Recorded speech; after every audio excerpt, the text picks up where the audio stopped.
Les 3 obstacles majeurs qui t'empêchent de rencontrer la bonne personne. Dans ce podcast, nous allons voir justement les obstacles qui te font échouer dans les relations amoureuses et qui aujourd'hui sont des véritables obstacles pour toi dans la recherche de la bonne partenaire. Parce que, on va pas se leurrer, mais si tu écoutes ce podcast aujourd'hui, c'est que tu l'as pas encore trouvé ou que tu te poses des questions.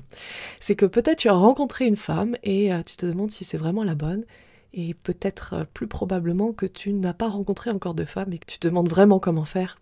Mais pas juste pour rencontrer n'importe qui, Gertrude du coin de la rue, ou Michel qui passe tous les jours à l'arrêt de bus et que tu croises régulièrement mais qui ne t'attire pas. Non, je parle vraiment d'une femme qui t'attire, avec qui vous allez partager les mêmes valeurs communes, la même vision de la vie et qui a aussi envie de construire un couple avec toi. Dans ce podcast, on ne parle pas de séduction, mais on parle vraiment de comment attirer la bonne personne, ce qui est complètement différent. Bonjour à toi, mon cher auditeur, et bienvenue dans Décoder les femmes, le podcast qui transforme ta vie amoureuse. Je suis Stéphanie Palma et je suis ravie de t'avoir avec moi dans ce nouvel épisode.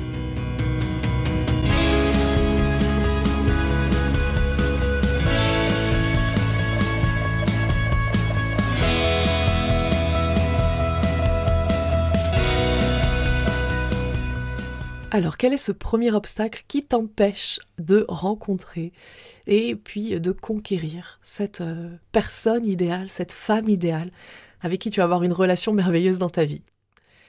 Le premier obstacle est celui-ci. Alors, écoute bien parce que je vais démonter une croyance que tu as et je vais démonter ce que la plupart des coachs disent. On t'a certainement parlé de la fameuse liste de critères. Que tu dois avoir une liste de critères. Peut-être que tu as déjà entendu parler de ça. C'est-à-dire, une liste de critères, tu vois, c'est par exemple, tu prends un papier et un stylo et tu viens en fait noter dessus tout ce que tu veux chez une femme. C'est-à-dire, quand je dis tout ce que tu veux, c'est tout ce qui est important pour toi chez une femme. C'est pas évidemment des trucs complètement anodins et complètement banals de la vie de tous les jours. C'est vraiment les choses qui sont indispensables selon toi, pour être heureux avec une femme. Donc, les qualités nécessaires qu'il doit y avoir chez une femme. Eh bien, accroche-toi bien, parce que je vais démonter cette croyance. Ceci est en fait un obstacle. C'est un obstacle pour toi, pour rencontrer la partenaire idéale, et je vais t'expliquer pourquoi. La liste de critères, en elle-même, peut être plutôt cool et plutôt sympa pour savoir exactement ce que tu veux précisément. C'est-à-dire, tu as une liste de critères et je t'invite quand même à la faire. Et puis après, je vais t'expliquer pourquoi je t'invite à l'oublier. Je t'invite d'abord à la faire, cette liste de critères, pour que tu puisses avoir en tête exactement ce que tu recherches chez une femme. Et je vais te donner un exemple personnel. Il y a à peu près 5 ans en arrière, quand j'ai fait cette liste, elle était, mais genre, longue comme le bras. Mais non, mais vraiment, enfin, je défends pas le truc, elle était vraiment longue comme le bras. La liste, elle faisait 2 pages. C'est pour te dire le truc. Elle faisait 2 pages, donc j'avais noté une liste comme ça, où je me disais, je veux qu'il soit... Alors j'avais commencé par des critères physiques d'ailleurs. Je veux qu'il soit grand, je veux qu'il soit musclé, mais pas trop. Je veux qu'il soit intelligent, mais pas trop. Et j'avais noté toute une liste comme ça, puis après j'étais passée sur des qualités beaucoup plus intéressantes. Et j'étais passée aussi par des qualités pas du tout intéressantes. Comme par exemple, des choses comme je veux qu'il parle anglais couramment, je veux qu'il soit entrepreneur, ce n'est pas ok pour moi de sortir avec un salarié. Un salarié ne peut pas être la bonne personne pour moi. Et j'avais noté tout plein de critères dont je me souviens même pas tellement c'était du bullshit complet, c'était de la merde, mais vraiment. Et pourquoi j'avais noté tout ça et j'y avais cru. Je vais t'expliquer après justement pourquoi je te dis de l'oublier cette liste. J'avais noté tous ces critères parce que j'étais persuadée, en fait, que quelqu'un qui ne matchait pas avec tout ça, un homme qui ne matchait pas avec tous ces critères, ça ne pouvait pas être le bon partenaire pour moi. Parce que, en fait, ce qui se cachait derrière, quand tu grattais un peu la surface de tout ça, en fait, j'avais vraiment peur d'être en couple. J'avais tellement peur de souffrir, de nouveau, parce que je sortais d'une rupture vraiment douloureuse. Et comme j'avais vraiment peur de souffrir, mais que je ne le savais pas, ou en tout cas que j'en avais pas conscience, qu'est-ce qui s'est passé? Eh bien, je me suis inventé un truc en me disant « Écoute, mec, ça va être très simple. Si tu veux être le bon partenaire pour moi, t'as intérêt à cocher toutes les cases de cette putain de liste. » Mais personne dans le monde entier ne pouvait cocher toutes les cases de cette liste. Et puis même, j'ai envie de te dire, Certainement, il y avait des hommes qui pouvaient cocher toutes ces cases-là, certainement. Mais sauf qu'en fait, j'étais tellement restrictive, tellement restrictive, que je pouvais pas le rencontrer, en fait. Il aurait fallu que je rencontre tellement de personnes. Donc voilà pourquoi cette liste, en fait, écoute bien ce que je vais te dire, parce que je vais te dire la vérité que tu n'as pas envie d'entendre. Cette liste-là est aussi une excuse pour toi, pour ne pas rencontrer la bonne partenaire. Pour ne pas rencontrer en tout cas une partenaire potentielle avec qui tu vas pouvoir construire quelque chose. Parce que si dans ta liste, tu as quelque chose comme par exemple rousse, elle doit être rousse. Et que tu te dis, bon, elle doit être rousse, mais bon, si jamais c'est une blonde, c'est ok, mais quand même rousse. Mais quelle est la probabilité que tu rencontres une rousse? Ça veut dire que si jamais tu rencontres une brune, et que ça se passe super bien, eh ben tu sais ce que ton cerveau va te dire. C'est pas toi consciemment qui va te dire, bon ok d'accord, elle est brune, mais je m'en fous qu'elle soit brune parce que ça se passe super bien. Non. Ton cerveau va pas te dire ça, puisque tu as déjà conditionné ton cerveau. Ton cerveau va te dire, ah c'est une bonne pote, mais elle peut être que bonne pote. Parce qu'elle aura ça qui va pas, ça qui va pas. Bref, tu vas en fait trouver de nouvelles excuses pour justifier que ça ne va pas avec elle. Parce que en fait, ton cerveau aura déjà été conditionné. Donc, cette fameuse liste, comment je peux être amenée à te dire, fais-la, et puis oublie-la. Je veux que tu fasses cette liste parce que dans cette liste, tu vas y retrouver en fait toutes les qualités que tu voudrais y voir chez toi, réellement. Et c'est ça qui va t'amener en fait à pouvoir être l'homme que tu dois être pour aller attirer cette personne-là. Je vais te donner un exemple. Je suis certaine, mais certaine, que tu t'es déjà retrouvé en face d'une femme où tu t'es dit, waouh, on joue pas dans la même cour là. Elle appartient à une autre catégorie que je ne peux pas avoir. Certainement, tu t'es déjà dit ça avec une femme. Personnellement, je me suis déjà dit ça avec plusieurs hommes. Et en fait, qu'est-ce qui se passe à ce moment-là? Quand tu te dis, ah, elle, non mais on joue pas dans la même cour en fait. Hein. On n'est pas au même niveau, tu vois. Ça veut simplement dire qu'en fait, la personne que tu es aujourd'hui ne correspond pas aux critères de la femme que tu as eue en face de toi. Et en fait, quand toi, tu fais une liste de critères, parce que je voudrais que la femme parfaite, ou la femme idéale en tout cas, pour moi, elle soit comme ça. Tu es juste en fait en train de vouloir une femme qui a des critères qui font que tu ne joues pas dans cette cour-là en fait. Donc d'avance, c'est foutu. C'est foutu. Et je vais te donner un exemple personnel. J'ai un ami qui, dans sa liste de critères, a une femme rousse par exemple. C'est pour ça que je donne cet exemple, j'avais pensé à lui. Une femme rousse en fait. Et il dit, bon ok, si elle a une autre couleur de cheveux, bon c'est ok, mais ma femme idéale, elle est rousse. Eh bien, le fait de se dire ça, c'est une excuse pour ne pas être en couple. Parce que statistiquement parlant, et je vais te donner les stats et tu vas comprendre, si tu commences à dire dans ta liste de critères, par exemple, je voudrais qu'elle soit plus petite que moi, et je voudrais qu'elle ait fait certaines études en particulier, en tout cas, admettons, tu te dis, ok, je voudrais qu'elle ait un bac +3, minimum, tu vois. Et puis après, tu te dis, ok, je voudrais qu'elle soit sportive, c'est-à-dire qu'elle fasse minimum 3 heures de sport par semaine. Puis ensuite, tu te dis, et je voudrais qu'elle soit douce. C'est-à-dire que les femmes qui ont un peu de masculin en elles, non, j'aurais vraiment une femme féminine avec beaucoup de douceur. Eh bien mec, j'ai une mauvaise nouvelle pour toi, tu es en train de diminuer considérablement, statistiquement parlant, considérablement la quantité de femmes potentielles qui pourraient potentiellement correspondre à ces critères-là. Et le plus tu rajoutes des critères et le plus tu descends ce chiffre-là. Et parfois, on en vient même statistiquement à un résultat qui est juste aberrant, c'est-à-dire que t'as plus de chances de te faire foudroyer par un éclair en cas d'orage que de rencontrer une personne qui matche avec tous ces critères. Et donc, qu'est-ce que tu fais de ça? À un moment donné, quand t'es face à cette réalité, t'en fais quoi? Eh bien, c'est là où tu commences à oublier ta liste. C'est-à-dire, la première étape, c'est pas totalement oublier la liste. La première étape, c'est de te dire, la majorité des critères que j'ai écrits sur cette liste sont en fait des choses que je voudrais moi-même, c'est-à-dire des qualités qu'en fait, je voudrais développer moi-même, mais que je n'ai pas encore développé. Donc, ça tombe bien, ça veut dire que tu peux faire le job toi-même. C'est-à-dire que l'action est de ton côté. Donc ça, tu peux le contrôler, c'est la bonne nouvelle. Ensuite, le truc, c'est oublie ta liste. C'est-à-dire, tu sais à peu près ce que tu veux. Tu sais les qualités principales, les valeurs en gros.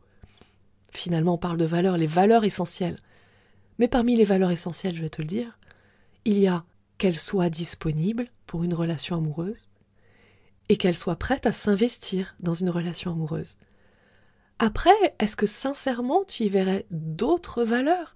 Alors oui, si tu es végane, évidemment, peut-être que toi c'est très important qu'elle soit végane. Ok.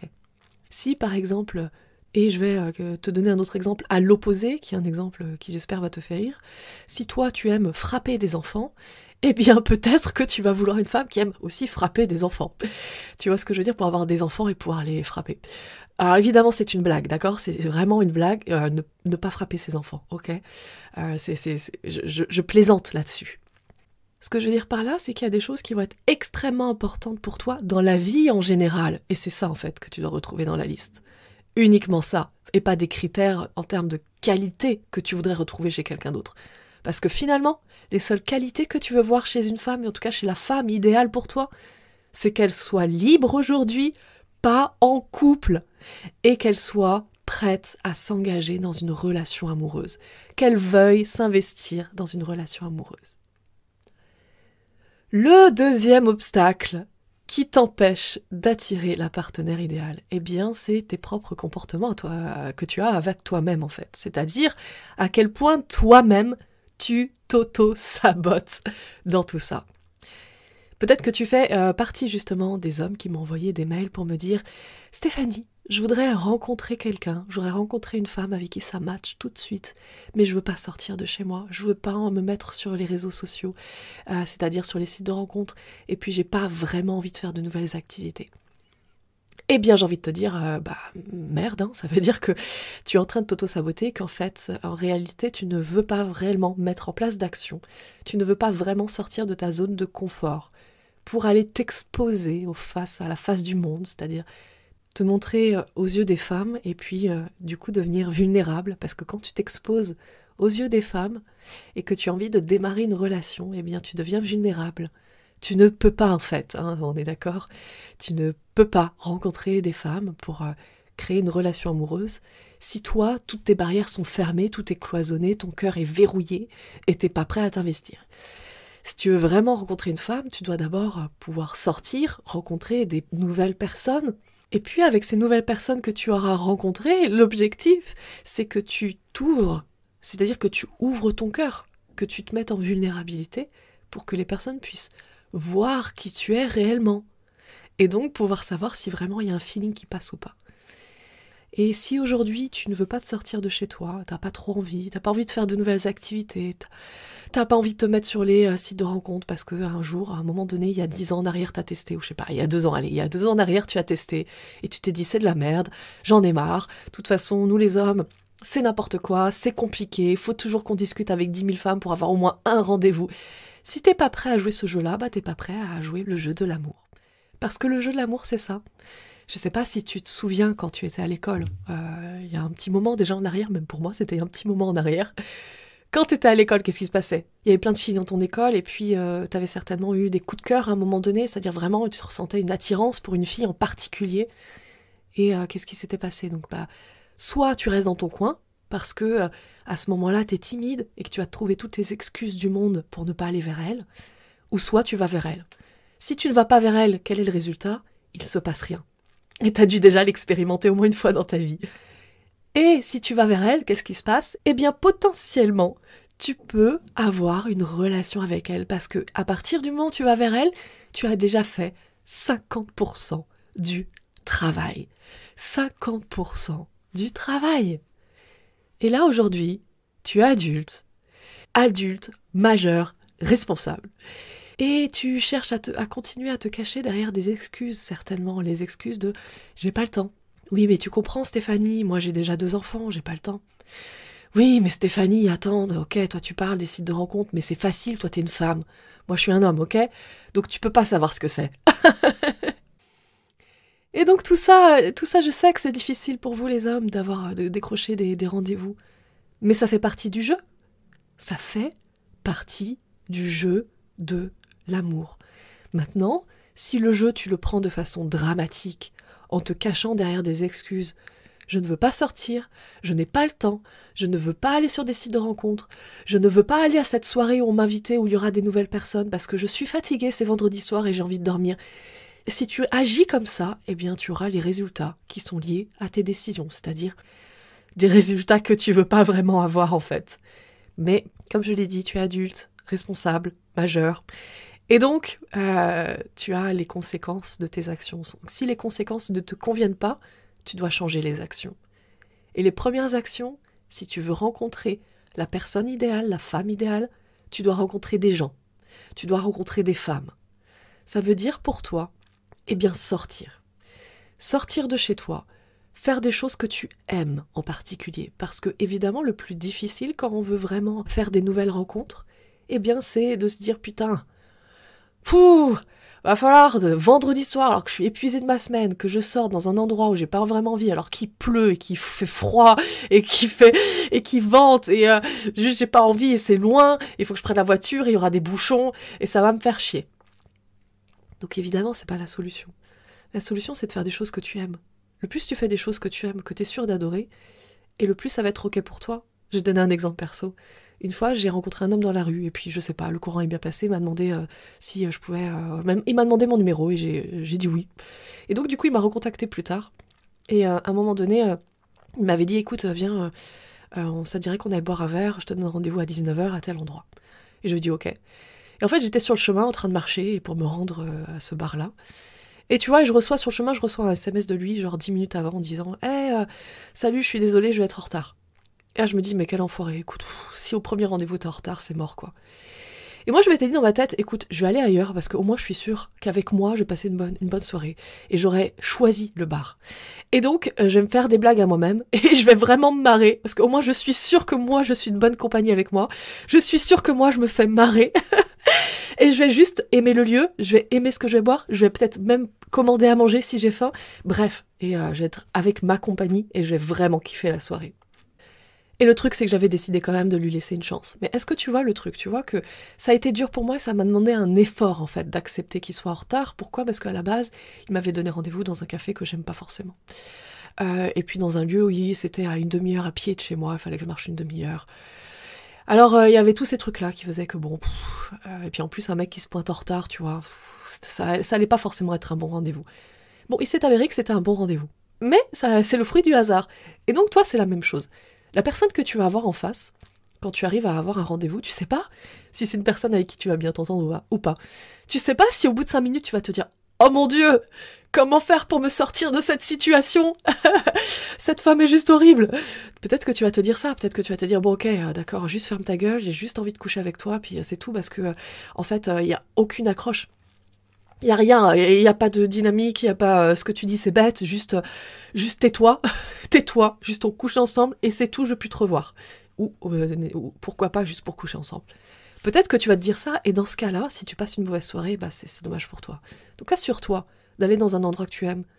T'es pas obligé d'aller prendre la voiture ou marcher sous la pluie avec le vent, machin, à 3 heures de chez toi. Enfin, tu vois, fais des choses en fait qui vraiment t'animent, que tu aimes réellement.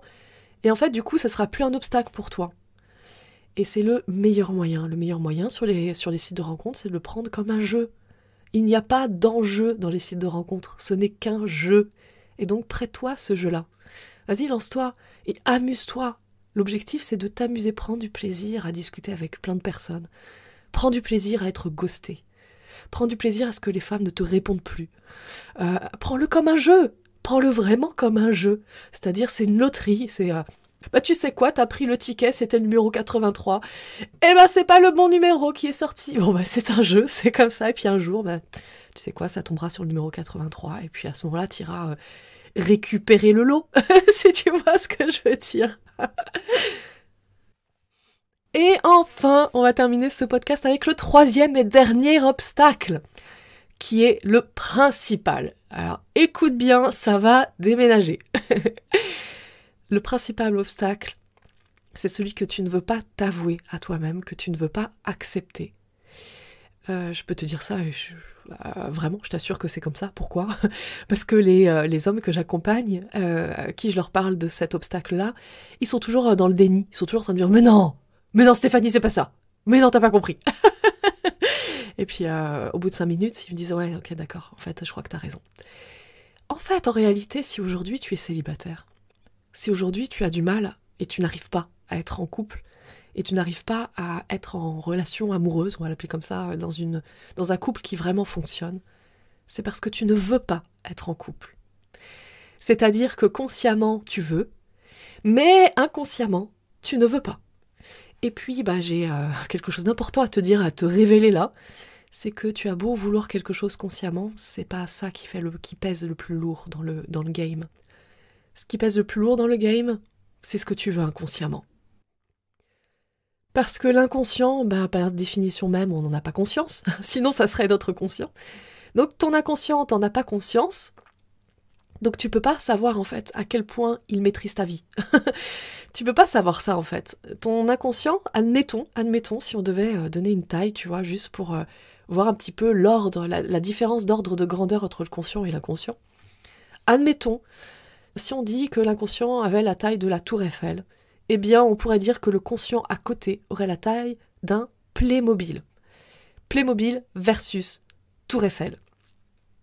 Et donc nous avons conscience uniquement de nos petites pensées, de notre petite volonté. Je veux être en couple. Je veux rencontrer la femme idéale. Et inconsciemment, derrière, en fait, t'as la grosse machine, quoi. La grosse tour Eiffel, t'imagines un petit peu le poids du truc, quoi. Qui dit non. Relation amoureuse égale douleur. Relation amoureuse égale rejet.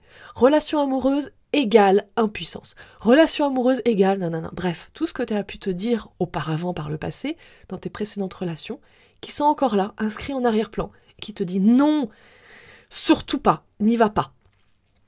Et comme inconsciemment tu te dis non, surtout pas, n'y va pas, mais que consciemment tu veux être en couple, eh bien tu fais que vouloir consciemment être en couple. Et toutes tes actions, par contre, sont orientées pour ne pas être en couple. Et donc, à chaque fois que tu vas rencontrer une partenaire idéale, soit tu vas même pas la voir. Et oui. Soit tu vas la voir, mais tu vas trouver toutes les excuses du monde pour pas que ça fonctionne. Et donc, le meilleur moyen de débloquer ça, eh bien, c'est d'accepter que tu ne veux pas être en couple en ce moment. Le plus tu luttes contre ça, et le plus tu luttes contre toi. Parce que, rappelle-toi, la personne qui ne veut pas être en couple, elle est à l'intérieur de toi. Et elle est bien plus puissante que ta petite volonté qui veut être en couple. Donc si tu luttes contre ça, eh bien tu as juste donné du crédit, du pouvoir, de la puissance, de la force au fait de ne pas vouloir être en couple. Le plus tu luttes contre quelque chose et le plus tu donnes du pouvoir à cette chose-là. Tu sais, c'est un petit peu ce qu'on peut dire aussi avec certaines personnes qui veulent être connues et qui se disent, écoute, moi je suis prêt à faire quelque chose qui va faire qu'on va me critiquer pendant longtemps, parce que de toute façon, qu'on me critique ou qu'on m'admire, on parle de moi. Eh bien, c'est la même chose en fait. À partir du moment où par exemple, tu fais une manifestation contre la guerre, eh bien tu donnes de la puissance à la guerre. Tu vois ce que je veux dire? Et en fait, c'est exactement la même chose. Si en toi, il y a cette lutte intérieure de dire non, je veux quand même être en couple, alors que c'est ta petite volonté qui dit ça, t'es en train de lutter contre toi et donc tu donnes de la puissance au fait que tu ne veuilles pas réellement être en couple. Et le seul moyen de dépasser ça, c'est d'accepter de ne pas vouloir être en couple. Je peux t'assurer qu'au moment où tu acceptes dans ton corps, pas juste intellectuellement, hein, tu sais, c'est pas juste te dire « Ok, à partir de maintenant, Stéphanie a dit que je devais accepter de pas vouloir être en couple, donc moi je l'accepte. » Non. C'est dans ton corps, c'est une intégration, pas juste intellectuelle, une intégration émotionnelle et une intégration physique dans le corps. Juste arriver à cet état d'intégration où tu te dis « Waouh, je me sens libérée d'un poids. » C'est comme si tout à coup, j'avais arrêté de lutter contre moi. Je me sens libérée de quelque chose. À partir de ce moment-là, c'est que tu as intégré le fait d'accepter que tu ne voulais pas être en couple en fait. Et tu sais ce qui se passe à ce moment-là? Eh bien, le fait de ne pas vouloir être en couple ne devient plus un sujet. Ça ne devient plus un sujet. Ça veut dire qu'à partir du moment où tu acceptes ça, tu peux avoir autre chose. Et au passage, c'est ce qui s'est passé dans ma vie. C'est le jour où j'ai accepté de ne pas vouloir en fait être en couple. Et ça m'a pris 3 ans et demi pour accepter ça. Parce que j'étais seule avec moi-même, évidemment. Quand t'es accompagné par quelqu'un d'autre, par un coach, oui, ça se passe pas pareil. Tu ne prends pas 3 ans et demi pour réussir à intégrer ça. Mais au moment où moi j'ai mis 3 ans et demi, mais au moment où j'ai accepté ça, mon compagnon actuel m'a contacté le lendemain de cette journée-là. C'est-à-dire vraiment une journée où, je me souviens, j'étais dans mon salon, et j'étais debout, j'étais près de la fenêtre, mais je me souviens comme si c'était hier. Et tout à coup, je me suis dit, oh, mais en fait, je veux pas être en couple. Et ça a été une libération pour moi. J'ai senti un poids se retirer de mon corps, comme si je me mettais une pression, comme si je voulais absolument être en couple pour quelque chose.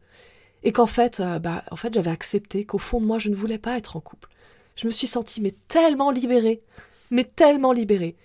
Et le lendemain, il m'a envoyé un message. Donc je le connaissais pas encore, donc il m'a envoyé un message et la relation a démarré.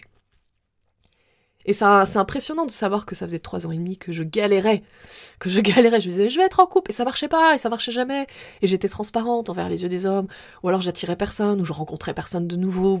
Bref, il y avait toujours des trucs, jusqu'à ce que tout à coup, j'en arrive à cette conclusion que, en fait, c'est pas la vérité c'est que je voulais pas vraiment être en couple, en fait. Puisque, attention, écoute bien ce que je te dis, et je vais terminer là-dessus, ce que tu vis en ce moment même, aujourd'hui, c'est ce que tu veux. Donc si tu es célibataire aujourd'hui, eh bien en réalité, c'est ce que tu veux. Inconsciemment, mais c'est ce que tu veux. Et si c'est ce que tu veux inconsciemment, eh ben ça a bien, bien, bien, bien plus de poids que ce que tu veux avec ta petite volonté consciente. La preuve, c'est qu'aujourd'hui, tu es célibataire. Voilà pour ce podcast. Donc maintenant, tu as compris les obstacles qui t'empêchaient, les réels obstacles. Puis tu as bien compris qu'ils n'étaient pas extérieurs à toi et que c'était toi, les obstacles. Ils étaient à l'intérieur de toi. Tous ces obstacles qui t'empêchent de rencontrer la partenaire idéale, la femme idéale. En tout cas, une femme potentielle, tu vois, avec qui ça pourrait bien fonctionner, bien matcher. J'ai plus qu'à te souhaiter sur ces belles paroles une magnifique journée. Surtout, prends bien soin de toi. Tu mérites de prendre soin de toi, puisque tu es la personne la plus importante de ta vie. Je t'embrasse fort, à tout bientôt.